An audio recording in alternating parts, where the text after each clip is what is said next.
Donc imaginez un instant, vous sortez de la salle, vous allumez votre téléphone, et là, plus de GPS, plus de carte, plus de plan, plus de petits points bleus pour vous dire où vous êtes. Le monde est toujours là, mais vous n'avez plus de position. Juste vous, l'espace et l'incertitude.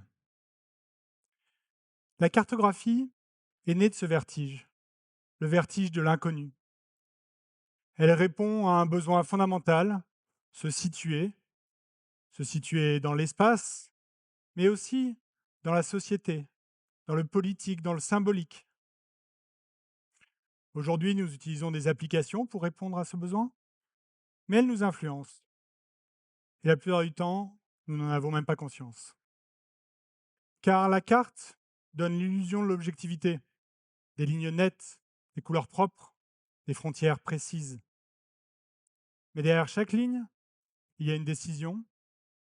Derrière chaque couleur, il y a un arbitrage. Derrière chaque frontière, il y a une histoire. Les cartes se lisent, mais elles se critiquent aussi, et elles se changent. Et c'est ce dont je veux vous parler aujourd'hui. Je m'appelle Bertrand Payès, je travaille à l'IGN, l'Institut national de l'information géographique et forestière, qui est chargé de cartographier la France.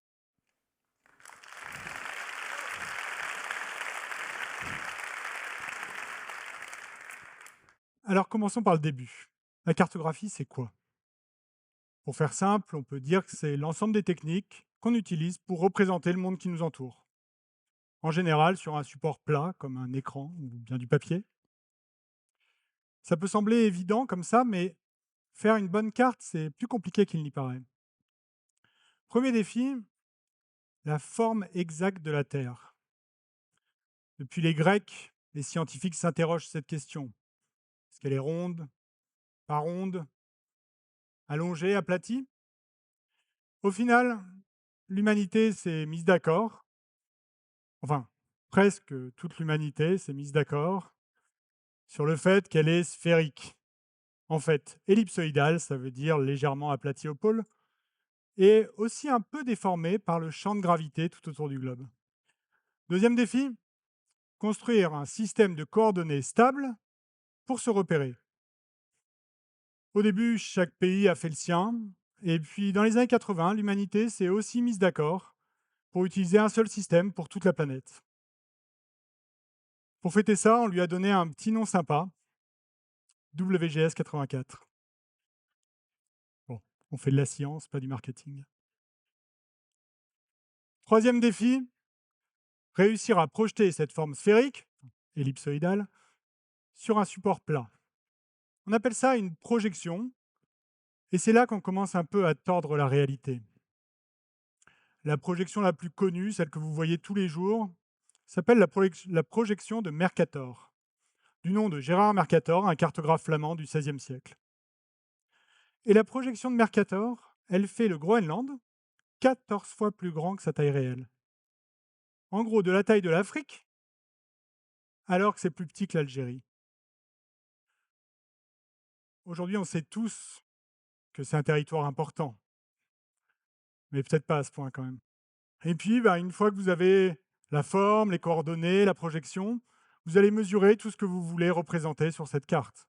Les longueurs, les angles, la taille des bâtiments, la pente des chemins, etc. En Europe, les scientifiques ont réalisé l'ensemble de ces étapes entre le XVIe et le XVIIIe siècle. Et en France, c'est la famille Cassini qui a réalisé sur 4 générations la première carte du royaume à l'échelle. Ce qui aurait conduit Louis XIV à dire: mais en fait, vous m'avez réduit mon royaume plus que tous mes ennemis réunis. Mais à part pour taquiner le roi Soleil, pourquoi fait-on des cartes? Au début, on voulait naviguer, traverser les océans, découvrir de nouveaux continents, pour le commerce, l'armée, la science aussi. En France, on a rapidement eu un objectif administratif et fiscal. Colbert a bien compris l'intérêt des cartes pour organiser l'État et son fonctionnement. Connaître les possessions des uns et des autres, c'est plus facile quand on veut lever des impôts, augmenter les recettes de l'État et finalement construire Versailles. Ou bien faire la guerre, car la carte c'est administratif mais c'est surtout militaire. Après la carte de Cassini au XVIIIe siècle, on crée la carte d'état-major au XIXe siècle, et puis avant et après chaque guerre mondiale, de nouvelles éditions plus précises et plus actuelles. Pour les militaires, ce qui compte, c'est connaître les points hauts pour se repérer, connaître le relief pour déplacer les troupes et les distances précises pour régler l'artillerie. Ce sont aussi ces cartes qu'on utilise pour la colonisation européenne en Afrique, en Asie ou en Amérique. Et ces cartes représentent de grandes zones blanches, censément vides, qui vont durablement invisibiliser les populations locales, leurs lieux et leur culture. Au cours du XXe siècle, de nouveaux usages émergent. La carte touristique, la carte routière, la carte de randonnée. Et en 2000, Bill Clinton décide d'ouvrir à l'usage civil le premier système de positionnement par satellite, le Global Positioning System, le GPS. 5 ans plus tard, Google Maps est créé, et en 2007, avec l'invention du smartphone, c'est la révolution, au point qu'aujourd'hui, vous vous en servez tous les jours pour réserver un restaurant ou aller chercher un colis. Vous me direz, c'est super, quel progrès! Avant, les cartes étaient faites pour les rois, et maintenant, tout le monde en profite. Et d'ailleurs, avant le GPS, on avait déjà des cartes. On s'en servait pour se repérer, parfois on n'était pas d'accord. Souvent, le conducteur, un homme généralement, disait « je connais la route ». Le passager, la passagère surtout, suggérait « tu crois pas qu'on devrait demander notre chemin ?» S'en suivait une longue discussion, une dispute parfois, pour finalement arriver à destination avec pas mal de retard, un peu de fierté remise à sa place et un divorce qui se rapproche. Aujourd'hui, c'est fini. C'est plus toi ou moi qui a raison, c'est le GPS. Le GPS est infaillible, on peut lui faire aveuglément confiance. Bon, je connais quand même des personnes qui ont fait un détour de 200 km parce que le GPS a confondu Saint-Aignan dans la Sarthe et Saint-Aignan dans le Loir-et-Cher. Donc ces outils sont là, on les utilise tous les jours, mais est-ce qu'on les a vraiment choisis? C'est pas parce que la carte s'est démocratisée que son contenu est démocratique.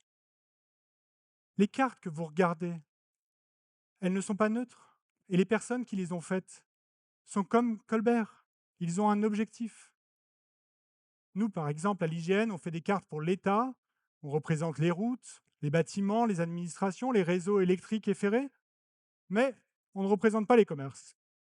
Parce que les commerces, ça change trop souvent et ce n'est pas vraiment stratégique. Google, lui, c'est exactement l'inverse. Il veut absolument les commerces. Parce qu'il sait que c'est ça qui attire des utilisateurs sur sa plateforme et qui va inciter les commerçants à lui payer de la visibilité. Mais Google se fiche royalement du relief ou même de la végétation. Et si vous regardez Google Maps, vous aurez de la chance si vous savez si vous êtes dans la forêt, dans un champ, au bord de la mer ou au milieu de la montagne.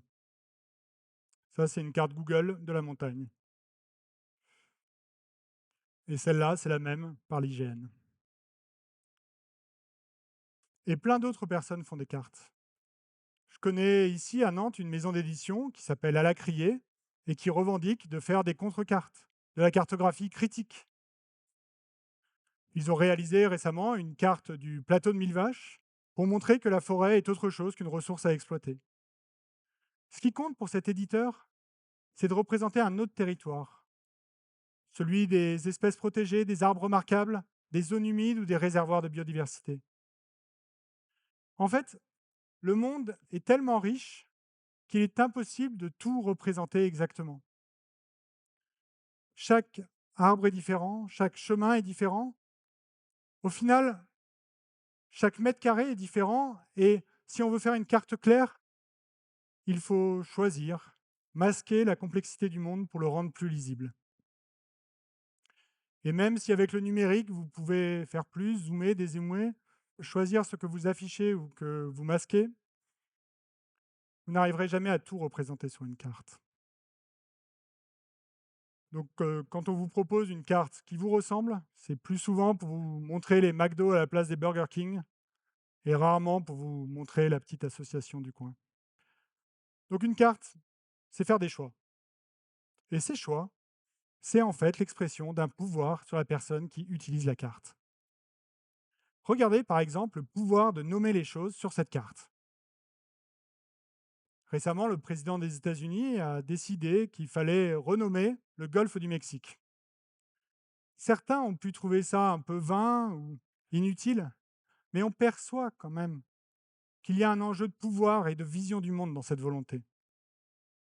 Et moi, je pense que ce pouvoir, il faut que nous le gardions en tant qu'État et en tant qu'individu. Dans mon poste, j'ai rencontré des cartographes du Bahreïn ou d'Arabie Saoudite qui sont en train de développer leurs capacités parce qu'ils savent l'importance d'être souverain et autonome dans la connaissance du territoire. Et en Europe aussi, la question reste majeure, avec le GPS par exemple. C'est à la fois une opportunité, tout géolocalisé, et un risque, ne plus y avoir accès. Car aujourd'hui, le GPS est brouillé en Ukraine, autour d'Israël, et dans ces cas-là, il vaut mieux avoir une bonne carte sous la main. Et puis les Américains, qu'on verra tous ce service en 2000, pourraient décider demain qu'il devient payant ou qu'il est plus disponible. Heureusement, en France, enfin en Europe surtout, on a nos propres satellites qui s'appellent Galileo, mais on dépend encore beaucoup des satellites américains. Et d'ailleurs, il n'y a pas que pour le GPS que cette dépendance est risquée. On utilise des satellites pour connaître le changement climatique.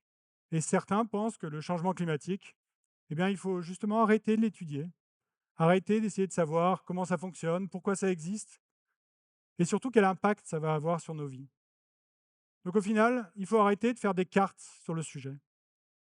Car si vous voulez connaître les effets du changement climatique sur les populations, vous avez besoin de cartes.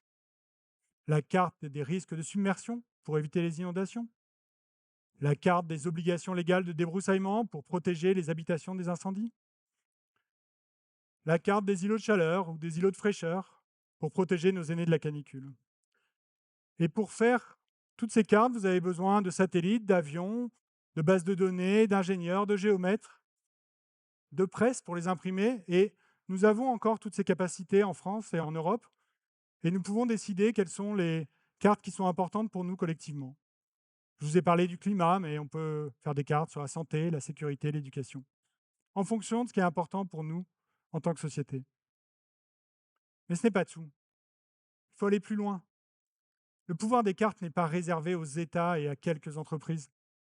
En fait, chacun peut en bénéficier. Oui, même vous qui pensez être un simple utilisateur qui ouvre une appli, ou vous qui ne savez pas du tout comment ça fonctionne, alors que ça fait 10 minutes que je vous l'explique.